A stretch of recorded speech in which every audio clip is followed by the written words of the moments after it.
老一輩成日掛喺嘴邊話，世間最慘痛、最令人抬唔起頭嘅變故，莫過於一個大家族突然斷咗香火，絕咗後，喺街坊鄰里嘅閒談入面，呢個往往被人講成係作孽、遭咗天譴，係門楣倒霉、運勢衰敗到極嘅鐵證，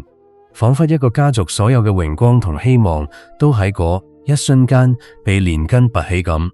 但今日我要話俾你聽一個可能會顛覆你所有認知嘅事實。一個家族嘅血脈喺某一代走向終止，有時唔係災難，反而可能係呢個家族幾輩子積落嚟嘅最高級別嘅福報與解脫。你聽到呢度先唔好急住搖頭，更唔好以為我係信口開河。喺世俗嘅眼光入面，無後呢兩個字幾乎係我哋最避忌、最唔敢碰嘅話題之一，好似一道結咗痂嘅傷疤，誰都唔願意揭開。可越是避忌嘅嘢，背後往往藏着越真實嘅因果，就好似越是平靜嘅水面下，越可能有睇唔見嘅暗流湧動。究竟係乜嘢力量喺冥冥之中操控住一個家族嘅繁衍與斷絕？點解有啲惡貫滿盈嘅人家子孫滿堂，而有些一生行善積德嘅人家卻偏偏無後？關於呢個千古之問，喺佛學嘅深邃智慧入面，早已將底牌攤得一清二楚。阿含經入面講得透徹，世間嘅一切愛欲與執着，都係生死輪迴嘅根本。可楞嚴經入面都明確提到，眾生之所以喺六道中不斷投胎、不斷纏繞，無非係因緣相續、業力相牽。喺佛學睇嚟，所謂血脈、所謂延續香火，從來都唔係單純嘅心脈遺傳，唔係你生咗仔仔再生孫咁簡單。佢本質上係乜嘢？係一張極其龐大、極其複雜嘅業力網絡，係一個家族裏歷代祖先與子孫之間嗰啲未曾清算嘅債權與債務鏈條，好似一張睇唔見嘅網，我將一代又一代嘅人牢牢咁捆在一起。當一個家族能夠一代又一代咁生落去，並唔一定意味住呢個家族福報綿長、祖德深厚。很多時候恰恰相反，只係因為這家人欠嘅債仲未還完，該討嘅賬仲未討夠。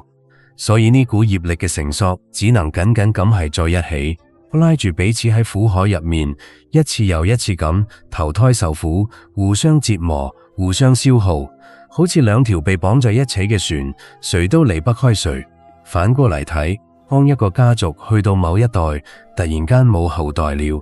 血脈唔再延續了，呢背後隱藏嘅因果真相往往會令人嚇出一身冷汗，背後又會升起一種震撼心靈嘅徹悟。呢個絕對唔係隨隨便便嘅運氣差或生唔出咁簡單，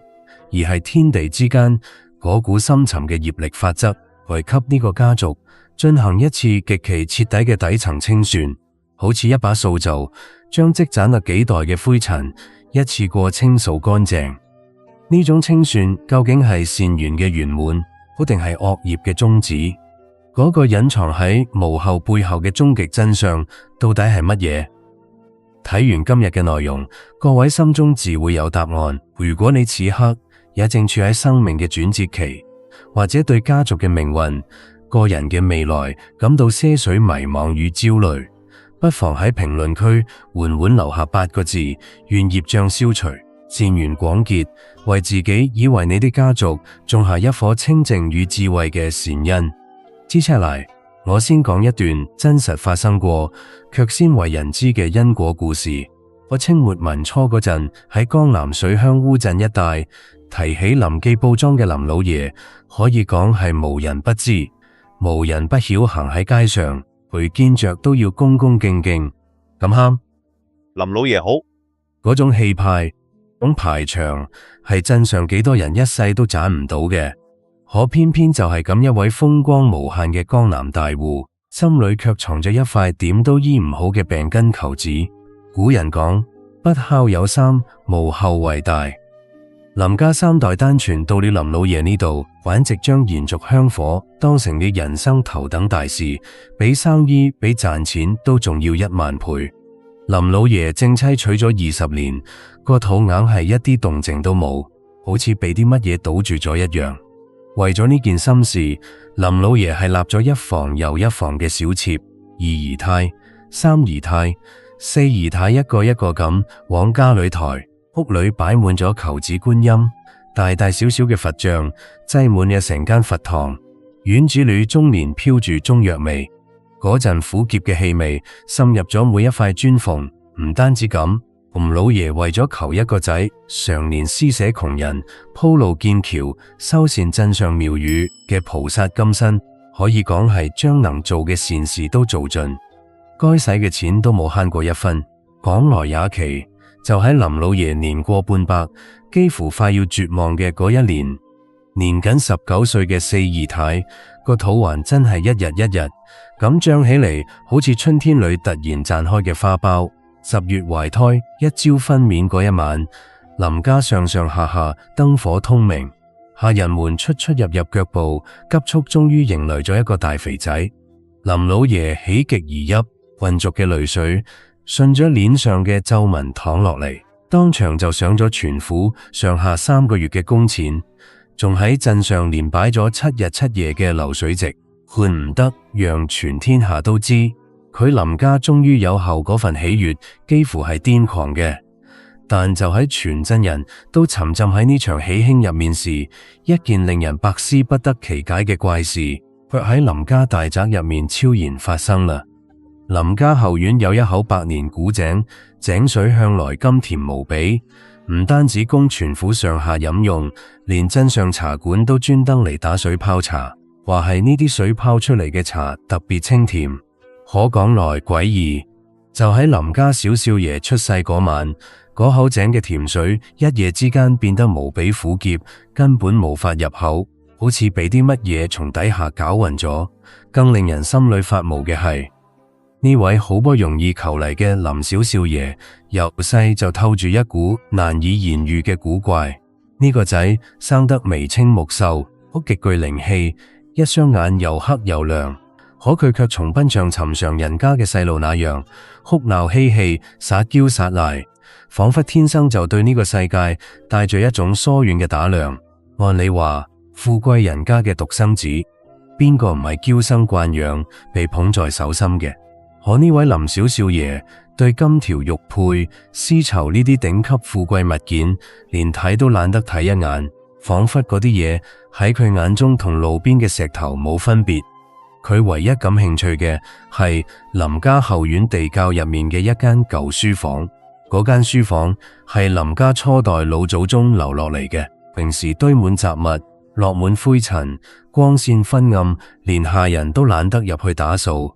可小少爺只要一得閒，就會一個人呆呆咁坐喺嗰間黑暗嘅書房入面，佢一坐就係成日，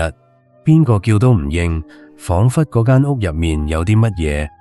別人睇唔見嘅嘢在等緊佢，再同佢講住只有佢先聽得明嘅說話。林老爺望住日益長大嘅仔，心裏雖然高興，但總隱隱覺得呢個仔嘅眼神裏透住一種超越年齡嘅冷漠與疏遠。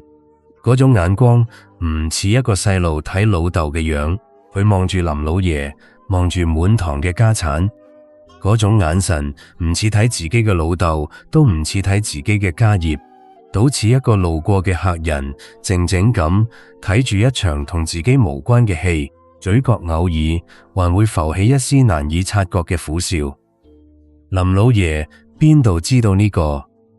求返嚟嘅寶貝仔根本就唔係嚟接替佢掌管萬貫家財嘅，而係一場延續了足足3代人嘅宿世恩怨，終於敲響咗開幕嘅驚堂。目轉眼間，林小少爺長到18歲，取名林成業。林老爺本來諗住將家中幾十間鋪、千畝良田全部交到佢手上，好等佢光宗耀祖，繼續為林家繁衍生息，將呢份家業一代代傳落去。然而事情嘅發展卻徹底失控啦。林成業接管家業之後，既唔納妾都唔經營，反而做出咗一件令成個烏鎮轟動，甚至令林老爺吐血發瘋嘅事散財。佢開始以驚人嘅速度將林家嘅產業變賣。今日賣咗2間當鋪，將啲錢全部分俾城外無家可歸嘅難民。嗰啲衣衫襤褸嘅人跪喺街邊領錢時，佢只係一言不發咁望住。聽日賣咗幾百畝良田，設立免費嘅醫館與學堂，資助貧苦人家讀書睇病，連藥方都替人開好。林老爺激到渾身發抖，鼓住拐杖當街痛罵佢係敗家仔逆子。林家早上做咗乜業先至生出你咁嘅嘢？甚至請來族中長老，要將呢個不肖子孫逐出家門，將個命從族譜上劃走。面對老豆嘅暴怒與族人嘅唾罵，林成業面上冇絲毫憤怒，都冇半點愧疚。佢只係無比平靜咁望住林老爺，嗰目光似一潭深水，冇波瀾。然後淡淡咁話：老豆，呢啲錢本來就不屬於林家，我只係替林家將佢歸還企該給嘅人。林老爺氣急攻心，過咗冇幾耐就撒手人寰。臨終前，林老爺死死揸住林成業隻手，嗰雙枯瘦嘅手好似鉗咁扣住佢雙眼，瞪得老大，用盡最後一絲力氣嘶吼：你一定要娶妻生子，你唔可以令林家嘅香火斷喺你手上。可林成業只係默默咁替老豆合上雙眼，一滴眼淚都冇流。嗰隻手從老豆手腕滑落時，輕得像一片落葉。更令人匪夷所思嘅事發生喺後面。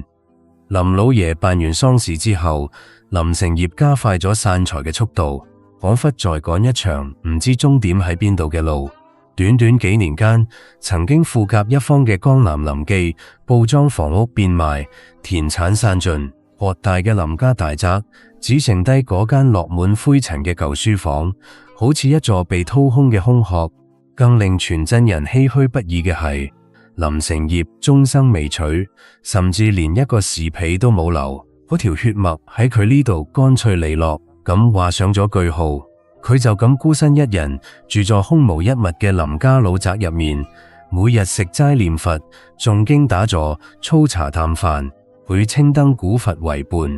老百姓們都在背後議論，話林家招惹咗唔乾淨嘅嘢。幾代人積落嘅萬貫家財落得清光，甚至連一條血脈都冇留低，徹底絕後，真係天大嘅慘劇與禍事，比破產更令人抬唔起頭。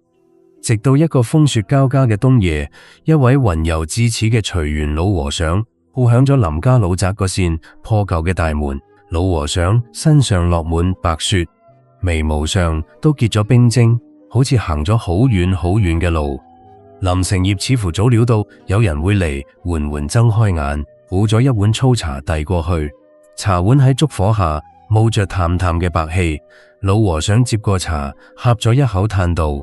居時將呢萬貫家財散得乾乾淨淨，暴斬斷咗林家3代嘅血脈香火。世人皆道林家遭咗天譴，落得絕後嘅悲慘下場。可老僧遠遠望住林宅上空，見到嘅卻係惡業盡燒、長雲籠罩嘅景象，似一層薄薄嘅金光覆喺屋頂上。呢背後究竟係點樣嘅因果？林成業微微一笑，嗰個笑容裏面有釋然，亦有一種無法言說嘅滄桑。佢指了指嗰間舊書房嘅地板，終於吐出你隱藏多年嘅秘密。原來林成業喺10幾歲時，嗰邊頻繁咁做住同一個夢，夢裏總有一群衣衫襤褸、瘦骨嶙峋嘅人圍住佢唔出聲，只係靜靜咁望住佢，眼神入面有期待，亦有怨氣，好似在等一個遲遲未到嘅答案。佢循住夢中嘅指引，喺嗰間舊書房嘅暗角入面，翻出一本初代老祖宗留低嘅私密手記。手記入面記錄咗一段被林家封存了足足3代嘅罪惡真相。嗰啲泛黃嘅紙頁上字跡潦草而急促，好似在恐懼中匆匆寫下嘅： 60年前嘅大荒之年，林家嘅第一代祖先原本只係嗰個運送救災糧嘅標頭，一個跑船嘅下層人。面對數萬餓到皮包骨嘅災民，佢生咗貪念，惡埋其他人，偽造咗糧船翻沉嘅假象，私吞咗足足3船嘅官糧與救命款。嗰啲糧食本來應該送去救人嘅，卻被佢收埋入自己嘅倉庫。我借住呢筆沾滿鮮血嘅黑心錢，林家開咗布莊，買咗良田，發跡成咗富甲一方嘅大戶。然而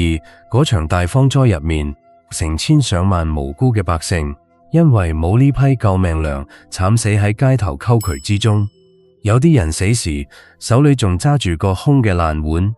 嗰啲死難者嘅怨恨與業力隨影隨形咁纏繞住林家，好似一團散唔開嘅烏雲，3代人頭頂上都壓住佢。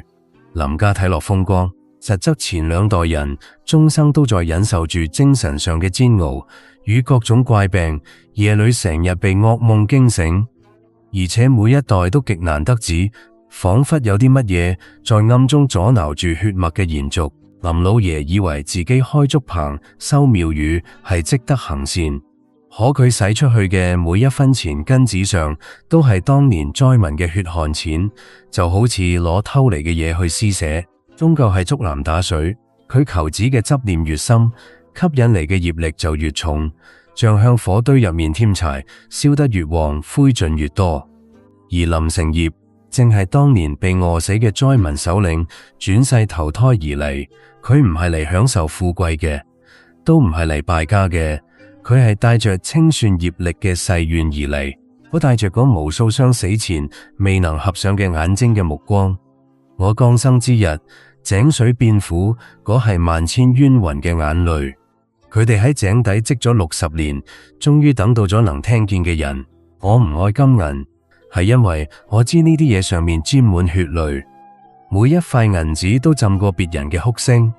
林成業語氣平靜如水，像在講一件同自己無關嘅事。老豆以為我山財敗家，卻唔知我若唔將這些錢財原封不動咁歸還給天下苦難之人，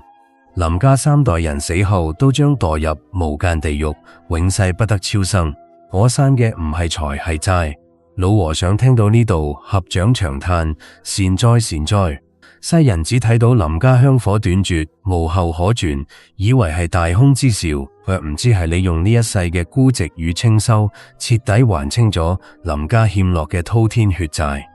呢個比守住萬貫家財要難上1萬倍。林成業微笑着閉上雙眼，空聲說道：債已還清，恩怨已了，林家嘅賬本喺我呢度徹底結清。冇後代，係因為唔再需要後代嚟替林家受苦受罪。當晚，林成業喺老宅中安然圓寂。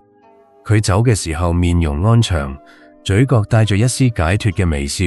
好似一盞終於燒盡咗油嘅燈，最後閃了一下，然後安靜咁熄滅。為一個曾經風光無限嘅大家族，看似以無後畫上句號，但實際上嗰股纏繞了3代人嘅可怕惡業，亦喺呢一代被徹底淨化、消弭於無形。嗰就係家族絕後背後第一個令人驚出一身冷汗，卻又無比震撼嘅因果真相。接下來，我哋要深度撥開其中嘅核心秘密，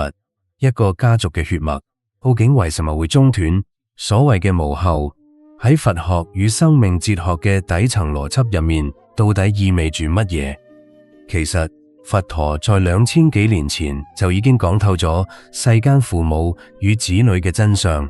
佛經入面話，細路投胎到任何一個家庭，絕對唔係偶然嘅，就好似河流入海，必然有佢嘅河道，無非就係4種深層嘅因緣牽引。第一係報恩，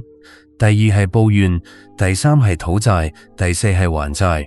呢4種緣分就好似4條粗壯嘅繩索，將原本陌生嘅靈魂死死咁扣在一起，組成所謂嘅家族。如果父母與子女之間係報恩與還債嘅善緣，咁家庭自然和睦融洽，蒸蒸日上，似春日嘅暖陽。但如果係報怨與討債嘅惡緣，嗰邊係一場永無休止嘅折磨與清算，似兩條纏埋一齊嘅毒蛇，嗰邊個都鬆唔開。順着呢個底層邏輯望落去，當一個家族去到某一代突然間冇後代啦，血脈唔再延續啦，背後其實只隱藏住三種極其驚人嘅因果真相。第一種真相亦係最高級別最難得嘅一種，叫做業盡元宵，就好似啱先故事入面嘅林家一樣，三代人累積嘅滔天惡業以及災民們無邊嘅怨恨，本來需要好幾代人用病痛、橫禍、破產去慢慢償還，慢慢受苦，似一筆分期嘅債，每代人都要還上一部分。但因為呢一代人嘅覺醒，因為將所有債一次過還清，恩怨徹底了結，纏繞喺呢個家族身上嘅嗰張業力網，亦隨之煙消雲散，好似被一把火燒乾淨。當債務清空，嗰啲本來要嚟討債報怨嘅靈魂，自然就唔再需要投胎到呢個家族入面。呢個就好似一本厚厚嘅債務賬本，終於蓋上了結清嘅印章，被合上，被歸檔，再冇人需要翻開佢。冇咗債務關係，邊度仲需要新嘅債主同債務人登場呢？所以呢種絕後表面睇係生命嘅終結，本質上卻係整個家族業力嘅大解脫，為靈魂終於唔使再借由呢個家族嘅痛苦血脈去輪迴受苦，似一艘船終於靠了岸，船上嘅人終於可以落船。第二種真相，則係世俗中最常見，亦最令人唏噓嘅德不配位，福報透支。天地嘅法則極其公平，就好似天平嘅兩端，從來唔會偏向任何一邊。一個家族能夠綿延不絕，子孫昌盛，靠嘅絕對唔係你留低幾多房產、幾多金銀，嗰啲嘢都係身外之物，風一吹就散。佢靠嘅係呢個家族歷代累積嘅陰德與福報，嗰啲睇唔見嘅沉喺底嘅嘢。福報就好似土地，而子孫後代就好似生長喺土地上嘅樹木。如果早上大肆揮霍、作惡多端，或者後代不知感恩、驕奢淫逸，將本來有限嘅福報提前享受盡、透支光，咁呢片土地就會徹底貧瘠化，似一塊被反覆耕種卻從來唔施肥嘅農田，再也長唔出莊稼。當土地唔再肥沃，自然就無法再滋養新嘅生命降臨。呢個時候嘅血脈斷絕，實際上係天地法則嘅一種自我保護機制，強行遏制咗呢個家族繼續在世間招禍造業，免得佢哋喺呢條下坡路上越滑越遠。而第三種真相，則係現代社會正大規模發生嘅靈魂轉向與自我覺醒。從哲學嘅維度睇，從前嘅人之所以執着於延續香火，本質上係因為內心嘅恐懼，我們恐懼死亡，恐懼自己被呢個世界徹底抹去，似一滴水消失在沙漠入面。所以寄希望於將自家嘅基因、姓氏、財產拷貝到下一個生命身上，企圖借住後代嚟實現一種虛幻嘅不朽。但呢個其實係一種極其深刻嘅自我欺騙，似一個人拼命向沙入面埋自己嘅腳印，以為咁就可以留住離時嘅路。當現代人嘅智慧與意識逐漸覺醒，越嚟越多嘅人開始意識到生命最根本嘅意義，在於你當下嘅覺知與體驗，在於你呢一世係咪活得清淨通透，而唔在於你係咪留低物理意義上嘅基因複製品。如果下一代嚟到呢個世界，或只係為咗重複你嘅焦慮，繼承你嘅內卷，繼續在紅塵嘅苦海入面掙扎，咁呢種延續又有何意義？不過是將一把已經生鏽嘅鎖再換到另一扇門上罷了。古代許多高僧大德與哲學智者早已睇透呢一點。佛學公案中屢屢提到，許多修持極高智慧圓滿嘅修行人轉世嚟到人間，往往都會選擇無後，甚至選擇孤身一人度過餘生。點解？因為佢哋嘅靈魂已經達到極高嘅頻段，佢哋唔再需要通過生兒育女嚟尋求認同感，更唔需要通過血脈嚟寄託自己嘅恐懼。對佢哋而言，斷絕世俗嘅血脈纏繞，我淨係為咗將小愛升華為對一切眾生嘅大愛，徹底跳出六道輪迴嘅鎖鏈，似一隻鳥終於飛出咗籠，再也唔需要回頭去望嗰扇門。所以你睇世俗人眼中所謂嘅斷子絕孫，喺佛學與智慧者嘅眼中，並唔係乜嘢大空之兆果，不過係因果鏈條上嘅一次必然歸位。緣分盡咗，帷幕自然落下，債務清咗，鎖鏈自然解開，就係咁簡單，亦咁深刻明白咗因果嘅底層邏輯。我哋再睇一個幾有趣嘅現象，有啲人呢一世榮名身體健康，家境優越，可從佢哋懂事起，心裏就對結婚生子、繁衍後代有一種發自內心嘅抗拒與冷淡，似一扇從裏面閂上嘅門，好邊個推都推唔開，無論長輩點樣催促，無論世俗俾幾大壓力，佢哋內心深處嗰股唔願繁衍嘅念頭絲毫動搖不得，似一塊生了根嘅石頭。世人往往會給呢種人貼上孤僻自私或者心理唔健全嘅標籤，但喺佛學唯識學嘅智慧入面，呢個絕對唔係乜嘢心理病，而係佢哋嘅阿賴耶識，即係我哋成日講嘅第八識生命嘅記憶庫帶過嚟嘅宿世印記。佛經入面講，眾生在漫長嘅六道輪迴入面，每一次投胎，每一次經歷極度嘅痛苦，呢啲記憶與感受都會好似種子咁，深深咁扎根喺阿賴耶識之中，一層一層咁疊，加上去似沉積岩一樣。如果一個人在過去嘅某一世，甚至好幾世入面，曾因為子女家庭承受過撕心裂肺嘅苦難，比如經歷過喪子之痛，被忤逆不孝嘅兒女逼入絕境，或者曾經為咗養活一家老小而賣咗靈魂，做下無邊惡業，呢種對血脈羈絆嘅極度恐懼與厭倦，就會變成一種極其強大嘅心理防禦機制，潛伏喺神識深處，似一道深埋喺皮膚底下嘅舊傷疤。當佢呢一世重新投胎為人時，呢種阿賴耶識入面嘅記憶種子就會發芽。佢雖然記唔起前世嘅具體畫面，但佢神識深處嘅直覺會不斷提醒佢，唔好再捲入呢種血脈嘅繩索入面啦。太苦啦，太攰啦，嗰條路你已經行過太多次啦。仲有一種情況更加特殊，就係呢個人前世曾經係一位精進修行嘅隱士或出家人，發過強烈嘅出離心，誓願斬斷塵緣，解脫生死。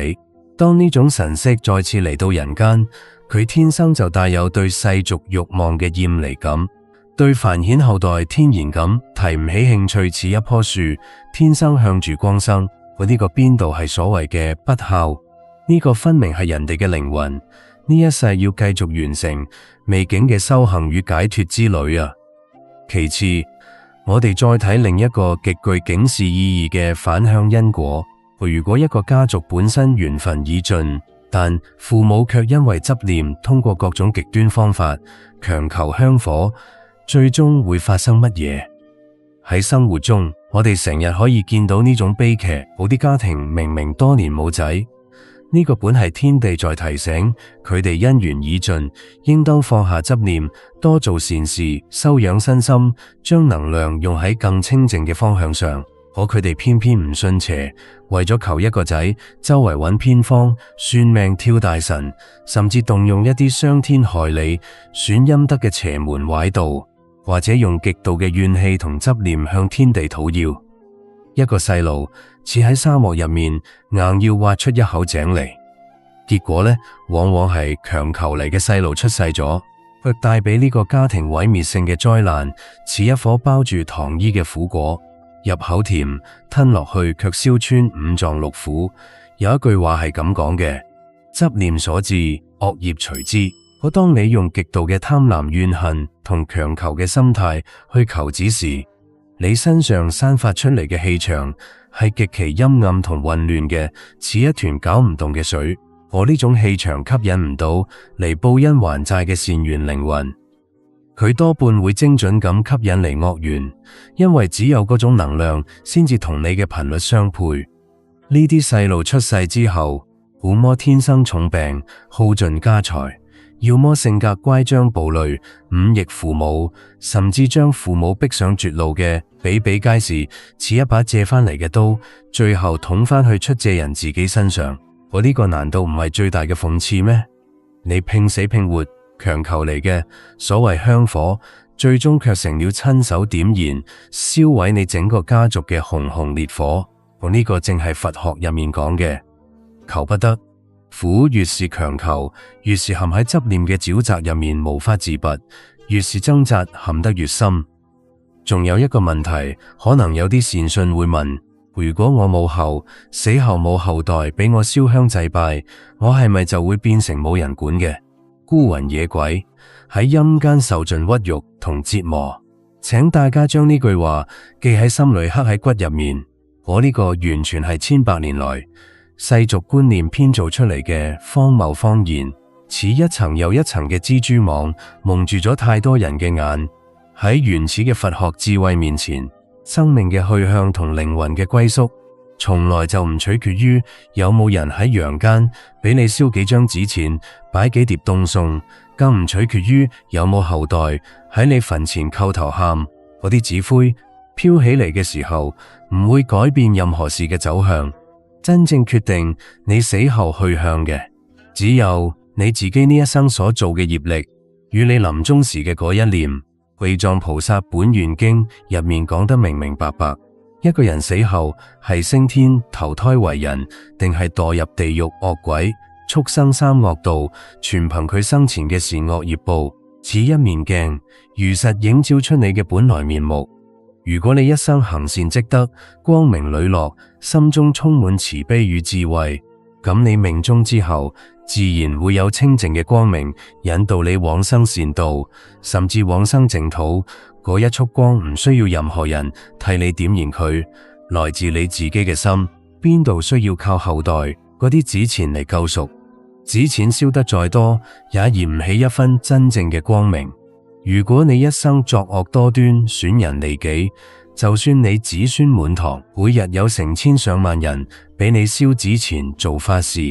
嗰啲滔天嘅惡業也一樣會將你拉入地獄苦海。邊個都替你唔到因果，從來都係自己做自己受。此影跟住身甩唔甩得甩？退一萬步講後代，俾先人燒紙祭拜，本質上不過係陽間活人為咗表達緬懷、安撫自身心靈嘅一種儀式罷啦，係在世嘅活人自己做嘅一場心理安慰。與逝者無涉，逝者嘅靈魂早已隨住業力去咗下一個輪迴，似水流走就唔會再回頭。所以請卸下呢個握喺心頭多年嘅枷鎖，冇後代，並唔意味住你嘅生命會灰飛煙滅，更唔意味住你會淪為淒涼嘅孤魂。你依然係你，乾乾淨淨嘅一個生命，該去邊度自有因果定奪。咁喺現實生活中，我哋到底應該點樣運用呢啲智慧嚟改變我哋嘅思維方式，解開纏繞喺心頭多年嘅枷鎖呢？呢個唔單止係理論，更係一步步可以落地嘅方法。很多時候，人們面對母后或者選擇唔生仔時，佢最大嘅痛苦，其實並唔在於冇細路本身，而係來自於外界嘅眼光、親友嘅指責，以及傳統觀念帶來嘅巨大愧疚感。嗰啲目光似帶刺嘅鐵絲，一層一層咁纏上嚟。逢年過節，長輩一句你唔生仔就係不孝，我哋家要絕後啦，就好似一把尖刀插到人唞唔到氣，令人喺飯桌前抬唔起頭。呢個時候，你需要運用佛學入面嘅觀空智慧與現代心理學嘅課題，分離在心中建立一道防線，只為自己築一圈安靜嘅圍牆。你要清醒咁認識到長輩對絕後嘅恐慌與憤怒，很多時候並唔係因為愛你，亦唔係真係為你嘅幸福着想，而係來自於佢哋自身阿賴耶識入面對死亡嘅恐懼。對無常嘅抗拒，以及被傳統觀念綁架後嘅執念，似一個人拼命抓住一條已經真係腐爛嘅繩。呢個係佢哋自己嘅業力與課題，而唔係你嘅。當佢哋將呢種恐懼與焦慮投射到你身上時，你大可不必去爭吵、去辯解，唔好攞別人嘅執念嚟懲罰自己。心中默默念一句：個人因果個人，負他非即我非。用一種慈悲而唔被捲入嘅心態看待佢哋嘅局限性，好似一個企喺岸上嘅人望住水裏掙扎嘅人，心裏有悲憫，但唔會跳落去。一起沉你嘅內心，自然就能從呢種精神暴力中解脫出嚟，獲得真正嘅清靜與自由。再者，對於冇血脈負擔嘅人嚟講，呢個絕唔係生命嘅缺失，而係天地賜俾你嘅一份極其罕見嘅大禮。你終於有足夠嘅精力、資源與心力，去打造屬於你個人嘅無量功德池。世俗嘅人往往將所有嘅愛、財富同精力都狹隘咁封存喺一個小家庭嘅物理血脈入面，為咗一個細路傾盡所有，甚至不惜造業損德，困喺自己畫嘅圓圈入面。而你呢，既然唔使再為小家庭嘅血脈所困，點解唔將呢份本來已俾後代嘅愛聲，華為對呢片天地間更多生命嘅慈悲呢？你可以將慳落嚟嘅精力與財富，用於隨喜讚嘆、廣結善緣，去資助嗰啲真正貧苦無依嘅細路讀書，去關愛嗰啲無家可歸嘅生靈，去傳播能夠開啟他人智慧嘅文字與思想。同你俾小家庭留低嘅基因，幾代之後，或者就會被世人遺忘，似被風吹散嘅灰。但你喺呢個世間播下嘅每一顆善念嘅種子，每一次無私嘅幫助，都會化為純淨嘅功德與光明，永恆咁鐫刻喺你嘅阿賴耶識入面，陪伴你經歷未來嘅每一個輪迴。呢個先係真正不可毀滅，邊個都搶唔走嘅精神血脈，比任何香火都長久。最後喺日常瑣碎嘅生活入面，我哋要點樣落地實修，做到截斷惡業，保持自信清淨呢？只需要記住並踐行以下3點。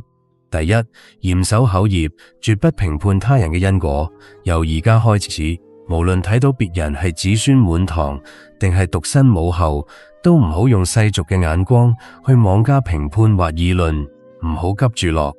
結論話人哋命好，或嗰個人真可憐，唔隨喜他人嘅惡意，唔嘲笑他人嘅遭遇，管好自己把口，就係截斷咗紅塵中最繁雜嘅口業繩索。嗰啲話一講出口，就好似潑出去嘅水，再也收唔返。第二，念頭覺察，瞬間打斷執念。每當你嘅腦海裏升起對未來嘅恐慌、對衰老嘅焦慮，或者對家族延續嘅執着時，立刻在心中默念：一切有為法如夢幻泡影。話俾自己知，眼前嘅一切風浪與掛礙，不過係緣起緣滅嘅幻象，好似夜裏發嘅夢。醒咗之後，乜都揸唔住。當下嘅清靜先係唯一嘅真實，先係你手中唯一揸得住嘅嘢。第三，安住當下，體驗當下嘅圓滿，唔好將幸福寄託喺將來細路大個之後，或者晚年有人侍候。呢種虛無縹緲嘅假設上，嗰啲假設似海市蜃樓，望落好靚，行近就散。活在當下，好食好每一餐飯，瞓好每一覺，帶着感恩與慈悲嘅心度過今日。當你唔再依賴任何外物與後代嚟填補內心嘅空虛時，你本身就已經企喺生命最圓滿嘅終點，唔欠邊個，都唔等邊個。行到呢度，關於一個家族絕後斷咗香火背後嘅驚人因果，我哋基本已經講完。世間嘅人大多活在鏡像與幻象之中，人們睇到血脈延續就歡天喜地，以為嗰個係生命嘅勝利；睇到香火斷絕就唏噓嘆息，以為嗰個係命運嘅終結。可只要你拔高視覺，從宏大嘅天地因果與輪迴法則嚟睇，生命嘅終點從來就唔係死亡，更唔係母后，真正可怕嘅斷絕，也絕非物理基因嘅停止，而係智慧、慈悲與自性光明嘅斷絕。如果一支蠟燭燒完，仲有另一支可以接上，嗰個係延續；如果燈芯已經化成灰，再也冇光，嗰個先係真正嘅結束。如果一個家庭子孫綿延，傳落嚟嘅卻全係貪婪、愚癡、執着與無休止嘅折磨，咁呢種香火不過係將苦海入面嘅鎖鏈一次又一次咁傳落去，又有何喜可賀？似一條不斷複製自己嘅鎖鏈，一代一代咁套喺頸上。反過嚟，如果一個家族去到你呢一代業力徹底還清，恩怨徹底了結，血脈自然而然咁落幕歸於平靜，呢個難道唔係生命在經歷漫漫長夜之後，我終於迎來嘅大圓滿與大解脫？咩香火會熄滅，基因會稀釋，連我哋腳下呢片大地，眼前呢片星空都有毀滅坍塌嘅一日。我只要你在活着嘅時候，真正覺醒過、慈悲過，用你嘅清淨心去照亮過身邊嘅生命，你喺世間留低嘅每一次善意，每一個通透嘅覺知，早已融入咗宇宙嘅虛空，化為永不磨滅嘅能量。呢個先係你留俾呢個世界最偉大嘅香火，不燃不息，不生不滅。生命本無來去，緣起隨順自然。與其在對未來嘅恐慌與對過去嘅執着裏苦苦掙扎，倒不如放下所有嘅負擔，坦然接受天地最合理嘅安排。血脈斷與不斷，皆係因果嘅華章。我後與冇後，都係自性嘅圓滿。最後，依舊為屏幕前每一位善信留低一個思考：如果連龐大嘅血脈與家族都不過係天地間一場因緣而生、緣盡即散嘅幻夢，咁呢一刻坐喺屏幕前嘅你，究竟要將呢一生嘅靈魂安頓在別人嘅期許入面，定係安頓在自我嘅覺醒之中？呢個問題嘅答案唔喺經書入面，唔喺長輩嘴入面，只喺你呢一刻嘅一聲呼吸入面。好啦，希望呢篇文章可以為你沉悶嘅心靈打開一扇通往智慧嘅窗。如果你睇完之後心中有所觸動，哪怕只有一句話令你感到釋懷與通透，或請唔好吝嗇咁按下點讚，並將呢篇文章分享俾身邊嗰啲正陷入生育焦慮、家族壓力或生命迷惘中嘅朋友。你嘅每一次點讚、留言與轉發，都係在為自己與眾生廣結善緣、傳遞智慧。呢個本身就係一筆無量無邊嘅隨喜布施。多謝大家嘅聆聽與相伴，願屏幕前所有嘅善信朋友都能睇破因果，放下執念，順應天地，內心清淨。祝福大家福慧雙修，六時吉祥，阿彌陀佛。